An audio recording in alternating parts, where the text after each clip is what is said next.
तुमच्या जाहिरातीसाठी एक संधी मोठ्या प्रेक्षकांपर्यंत पोहोचवा. व्यवसाय असो किंवा इव्हेंट, विकासनामा सोबत जाहिरात करा. स्क्रीनवरील नंबरवर आजच संपर्क करा. विकासनामा, तुमचा आवाज, तुमची जाहिरात. तसंच विकासनामाला सबस्क्राईब करा आणि अपडेटेड रहा. नमस्कार, मी विकास मिरगणे. विकासनामा डिजिटल प्लॅटफॉर्मवर आपण बोलतोय, चर्चा करतोय. नवी मुंबई महानगरपालिकेच्या निवडणुकीच्या निमित्ताने उमेदवारांशी चर्चा करतोय. वेगवेगळ्या मतदारांना नेमकी काय म्हणणं आहे हे जाणून घेण्याचा प्रयत्न करतोय. अशाच व्यक्तिमत्वांना आपण जाणून घेण्याचा प्रयत्न करतोय. आक्रमक, अभ्यासपणे, अन्याय झाला तर पेटून उठणाऱ्या आणि प्रत्येक भूमिकेत असणाऱ्या, मग मराठा आंदोलन असेल किंवा महिलांसाठी असेल, जेव्हा आंदोलन करायची भूमिका असेल, किंवा जेव्हा महागाईच्या विरोधामध्ये आक्रमकपणे बोलणाऱ्या आणि आपण स्वाभिमान घाण न ठेवणाऱ्या अशा राजकारणी म्हणून ज्यांची ओळख नवी मुंबईमध्ये आहेत.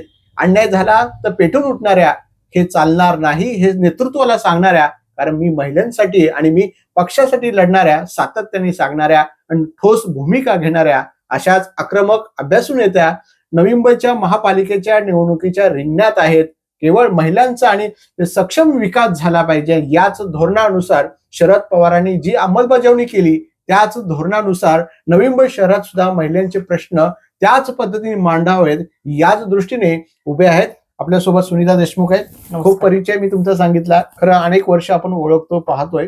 आक्रमकता, अभ्यासू, प्रत्येक आंदोलनात सुनीता देशमुख ह्या मला दिसत आहेत. खरं तर सामाजिक राजकीय आवड तुम्हाला खूप दिसते.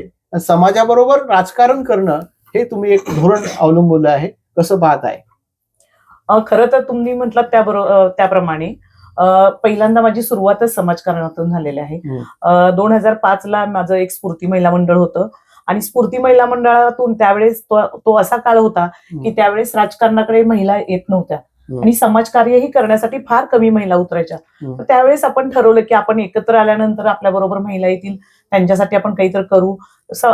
आमचा हा विभाग होता त्यावेळेस, काहीही या ठिकाणी डेव्हलपमेंट नव्हती आणि मग आम्ही सगळ्याजणी एकत्र आलो.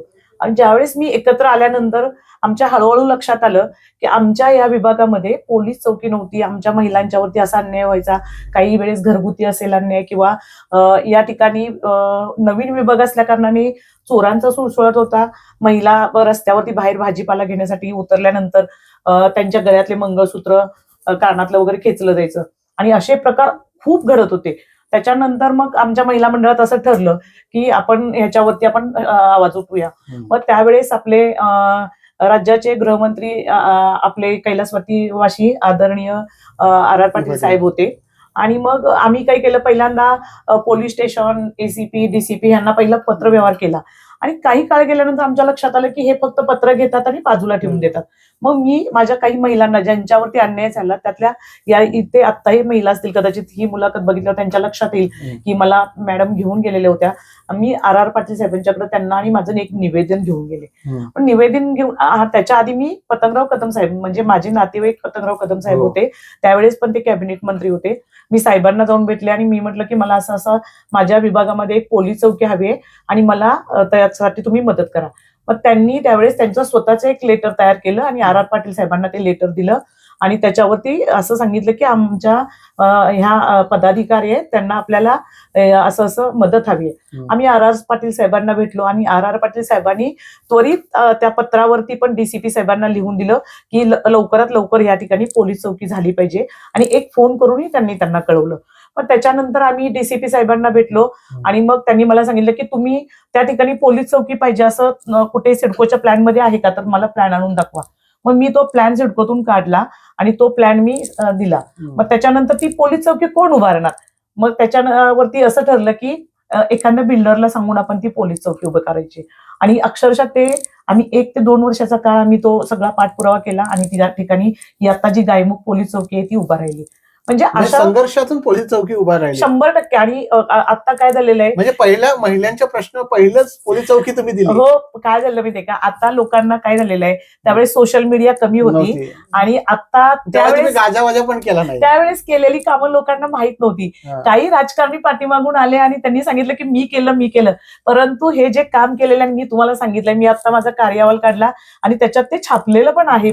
मला जसं पतंगराव कदम साहेबांनी मला पत्र पत्र दिलं आणि ते आर पाटील साहेबांच्या नावाने दिलेलं. आर पाटील साहेबांनी त्याच्यावर स्वतःची सही करून डीसीपींना ताबडतोब पाठवलेलं. म्हणजे तो माझा पुरावा आहे आणि ते आता मी आत्ता समोर आणले. कारण काय होतं माहितीये का, आत्ता जे म्हणजे असं करायचं कणा एवढं आणि बोलायचं मना एवढं असा जो प्रकार चाललेला आहे, त्यात आपलं काम कुठे तर पाठीमागं पडतंय. म्हणून मला तो आता काढून दाखवण्याचा वेळ आलेली आहे. आणि अशा पद्धतीनं मी माझं सामाजिक कार्य चालू केलं आणि 2009ला मी काँग्रेस पक्षाशी जोडले गेले, आदरणीय आमचे कैलासवासी पतंगराव कदम साहेबांच्यामुळं. मग मला 2010ला काँग्रेसची अधिकृत एक इलेक्शन लढवण्याची मला संधी मिळाली. त्या काळातही जसं मी तुम्हाला म्हंटल की महिलांवरती कितीही तुम्ही काम केलं तर महिलांना तो काळ काय आजचा काळ काही महिलांना नेहमीच दुय्यम लेखलं जातं. आज मी स्पष्टच बोलते, कारण तुम्ही कितीही महिलांनी पुरुषांच्या खांद्याला खांदा लावून काम केलं तर आज राजकारणात जो पुरुष ज्या पद्धतीने पुढे जाताना जो बघण्याचा दृष्टिकोन आहे, तो महिलांच्याकडे बघण्याचा दृष्टिकोन आजही तोच आहे. कारण मी तुम्हाला ती उदाहरणं मी सांगू शकते आणि त्यावेळेस मग तुम्ही म्हणाल की नक्कीच जे मी बोलते ते खरं आहे. मी त्यावेळेस 2010ला निवडणूक लढवली. त्या काळात काँग्रेसची इथं कुणीही पदाधिकारी माझ्यासोबत नसताना मी जवळजवळ 1000च्या आसपास मतं मिळवली. थोड्याशा काही मतांनी माझा पराजय झाला, पण तो मी पचवून मी कधीही घरात बसले नाहीये. कारण माझ्या रक्तामध्ये समाजकार्य आणि राजकारण म्हणता येत नाही, पण समाजकारण असल्या कारणानं मला ते कधीच गप्प बसून दिलं नाही. मराठा आंदोलनात आम्ही तुम्हाला पाहिलं, मनोज जरांगे पाटलांच्या नवी मुंबईत असेल किंवा मुंबईत असेल किंवा पनवेलला सुद्धा.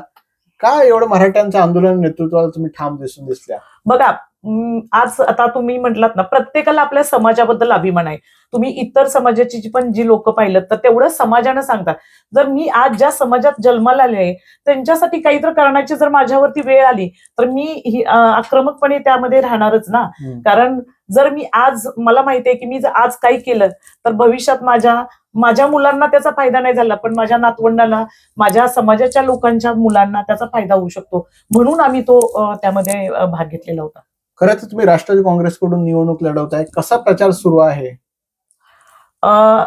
खरं तर करोनाच्या काळापासून 2020ला कदाचित इलेक्शन होणार होतं. आम्ही त्यावेळेस पण चांगली तयारी केलेली होती. आम्ही ऑफिसचं उद्घाटन केलं, काही केलं. त्या कारणानं काही करोना आला आणि आपलं हे सगळं पुढे गेलं. पण आम्ही विकासजी तुम्हाला सांगते, मी घरात बसलेली नाही.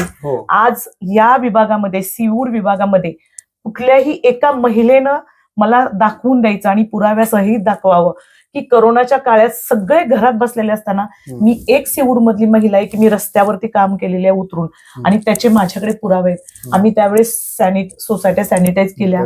त्यावेळेस ज्या माणसांना इम्युनिटी पॉवर वाढवण्यासाठी गोळ्या लागणार होत्या त्या लोकांच्या पर्यंत पोहोचवल्या. धुरीकरण केलं, भाजीपाला लोकांच्या पर्यंत पोहोचवला. ज्यांना हॉस्पिटल मिळत नव्हतं त्यांना हॉस्पिटल करून दिले. म्हणजे करोनाचा 2 वर्षाचा काळ होता. कदाचित मी तुम्हाला आता कार्यावल दाखवते, त्याच्यात सगळे फोटो वगैरे आहेत. एक महिला आहे जी की रस्त्यावरती उतरून काम केलं. आणि आता जो महिला वाढ झाल्यानंतर खूप महिला अशा आहेत, त्या महिला माझ्या भगिनींना मला काहीच बोलायचं नाही. कारण काय झालंय, मी तुम्हाला म्हटलं ना की पुरुषांना एकदा जर एखादा हुद्दा मिळाला, सत्ता मिळाली की ती सोडवत नाहीये. आणि मग आपल्या महिला ज्या घरात आहेत त्या बिचाऱ्यांना बाहेर आणून आता उभा केलेला आहे. आणि सुनीता देशमुख आता महिला वॉर्ड झालेले आमचा प्रभाग क्रमांक 26 मधून. मी पहिल्यापासून माझ्या पक्षाच्या नेत्यांना माहिती होतं की मी काम करते आणि पक्षाच्या नेत्यांनी माझ्यावरती विश्वास ठेवला आणि मला प्रभाग क्रमांक 26 मधून महिला वॉर्ड लढवण्यासाठी दिला. परंतु त्यातमध्येही खेळ झाले.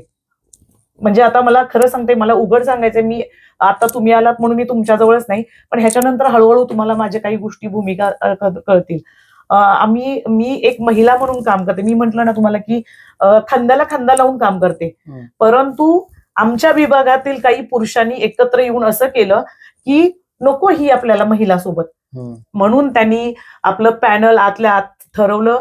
आमच्या पक्षाच्याही लोकांना त्यांनी अंधारात ठेवलं. कदाचित आमच्या नेत्यांनी थोडंसं अजून दूरदृष्टीनं पाहायला पाहिजे होतं.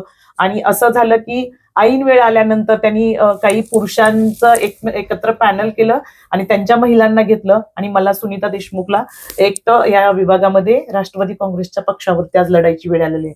एवढा मोठा प्रभाग झालेले आहे, पण मी घाबरत नाही. विकास दादा, तुम्ही जसं म्हटलात ना, मी आंदोलनात चळवळीत काम केलेली महिला आहे आणि एवढं राजकारण केलं गेलं, 100% राजकारण केलं गेलं. आणि मी तुम्हाला सांगते, म्हणतात ना की एक पुरुष प्रधान लोक एकत्र येऊन एका महिलेला हिचा वेगळं game पाडवण्यासाठी केलेलं आहे.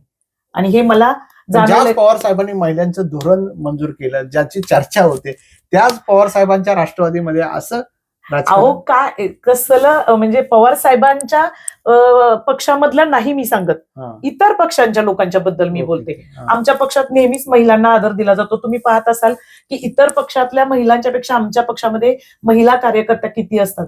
आज तुम्ही बघत असाल, टीव्हीवरती बघत असाल, माझ्या महिला भगिनी आक्रोश करतात तिकिटीसाठी, परंतु त्यांना तिकीट मिळत नाही. कारण त्यांनी स्वतःचा जीव ओतून ते काम केलेलं असतं. त्यांना माहिती असतं की पक्ष ज्यावेळेस वेळ येईल त्यावेळेस आम्हाला एक संधी लढण्याची देईल, परंतु त्यावेळेस त्यांचे नवरे, अजून नातेवाईक, ह्यांच्या बायकांना बाहेर काढून आमच्या महिलांच्यावरती अन्याय केला जातो.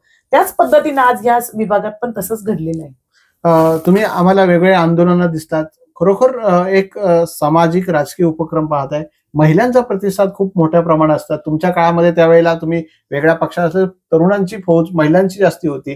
कसं एवढं महिला तुमच्याकडे येतात कुठून? एवढं प्रेम जोडले? 100% कसं असतं दादा, आपणही ना महिलांच्या काही गोष्टी, आता तुम्हाला कदाचित माहित नाहीये की मी महिला दक्षता कमिटीवरती होतो. रात्रीचा दिवस, रात्रीच्या 2-2 वाजता पण उठून लोकांच्यासाठी आम्ही गेलेलो आहोत. माझ्या नवी मुंबईतल्या पण महिला माझ्या पदाधिकारी आहेत. मी जिल्हाध्यक्ष असताना, कार्याध्यक्ष असताना त्या महिलांना जोडलं गेलेलं आहे. आपण महिलांना एक संधी देण्याचा प्रयत्न केला, त्याच्यामुळे महिलांचं आपल्यावरती प्रेम आहे. आणि कसं आहे की माझी भूमिका जी आहे, माझा जो स्पष्टवक्तापणा आहे, कारण माझं कसं आहे की आतून एक आणि बाहेरून एक कधी नाहीये. जे आहे ते समोर, जे आहे ते स्पष्ट आणि सत्य. ह्याच्या पलीकडे मी कधी काय राजकारण किंवा कुठलं केलेलं नाहीये. त्याच्यामुळे माझ्या बरोबर महिला जोडल्या गेल्या. शेवटचा प्रश्न, मतदारांना आव्हान काय करणार? तुमच्या प्रभागामधून तुम्ही कुठे उभे राहताय, काय आव्हान वाटतं? मतदारांना मी एवढंच आव्हान करू इच्छिते दादा, कदाचित माझे आता सगळ्यांच्या पर्यंत सोशल मीडियाच्या माध्यमातून माझं आव्हान, व्हिडिओ, कामाचे व्हिडिओ पोहोचत असतील. बघा, आता महिला वॉर्ड झाल्यानंतर आज या ठिकाणी खूप महिला आलेल्या आहेत आणि त्यांच्या पुरुषांनी जी काही कामं केलेली तुमच्या समोर आणतायत आणि मी माझं स्वतःचं काम केलेलं मी समोर आणते. जर तुम्हाला एखादी महिला स्वतःहून काम करत असतील, उद्या बघा ह्या महिलेमध्ये एखादी जर महिला निवडून आली तर तुम्हाला डायरेक्ट त्या महिलेबरोबर कनेक्ट होता येणार नाहीये. त्याच्या आधी तिच्या पुरुषाला, भावाला, अजून इतर लोकांना तुम्हाला तो फोन करावा लागेल. पण सुनीता देशमुख अशी आहे की जे काही काम असेल ते तिच्या हाताला धरून तुम्ही करायला सांगू शकता. कधीही तुम्ही सुनीता देशमुखला, इतर कोणी फोन न उचलता डायरेक्ट सुनीता देशमुखला फोन करू शकता. आणि मला असं वाटतं की प्रलोभन तर आता खूप दाखवणार आहे. मी तो प्रश्न येतोय, तुम्हाला सुद्धा अनेक पक्षाची ऑफर होती, आता तुम्ही पवार साहेबांनाच निवडलं गेलं. कसं आहे की या ठिकाणी महिलांना जो आदर दिला जातो तो इतर पक्षात मला नाही वाटत. कारण आम्हाला सुद्धा भीती वाटते इतर पक्षांमध्ये काम करताना. तो सन्मान असतो तो मिळाला जातो. त्या पक्षामध्ये महिला सुरक्षित नाहीत.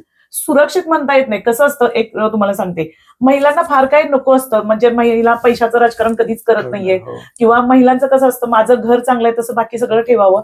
आणि महिलांना एकच गोष्ट असतं की माझा मान सन्मान राहिला पाहिजे, बाकी सगळं नसलं तरी चालेल.